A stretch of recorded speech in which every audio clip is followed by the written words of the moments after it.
जैसा कि आप सब जानते हैं कि आज पूरे मुल्क में चिल्ड्रन डे मनाया जा रहा है और पंडित जवाहरलाल नेहरू के यौम पैदाइश के मौके पर ये मनाया जाता है। लेकिन आज हम आपको चाचा नेहरू के कुछ ऐसे किस्से बताने जा रहे हैं जो शायद आपने नहीं सुना होगा।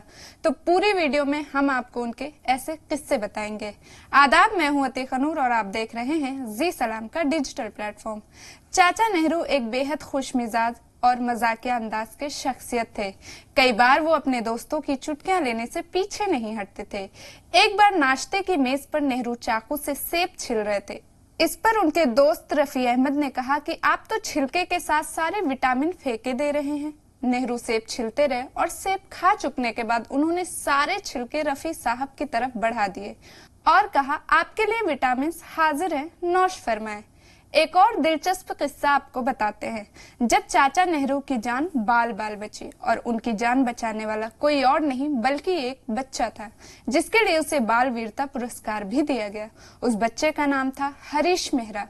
हरीश 14 साल के थे, जो स्काउट्स ट्रूप के लीडर थे, जिसके तहत उनकी ड्यूटी वीआईपी ब्लॉक में लगी थी। 2 अक्टूबर 1957 को चाचा नेहरू वहां विदेशी लोगों के साथ रामलीला देखने गए थे। उसी वक्त आतिशबाजी के दौरान एक पटाखा उस शामियाने पर जा गिरा, जिसके नीचे नेहरू जी और बाकी लोग बैठे थे।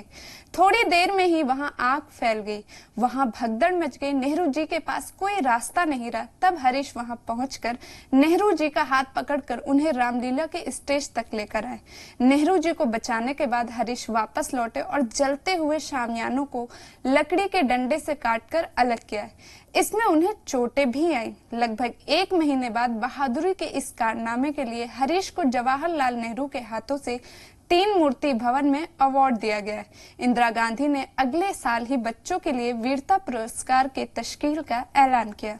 इसके अलावा आपको बता दें कि नेहरू जी बच्चों का बर्थडे हो या यौम आज़ादी बच्चों के साथ मनाते थे।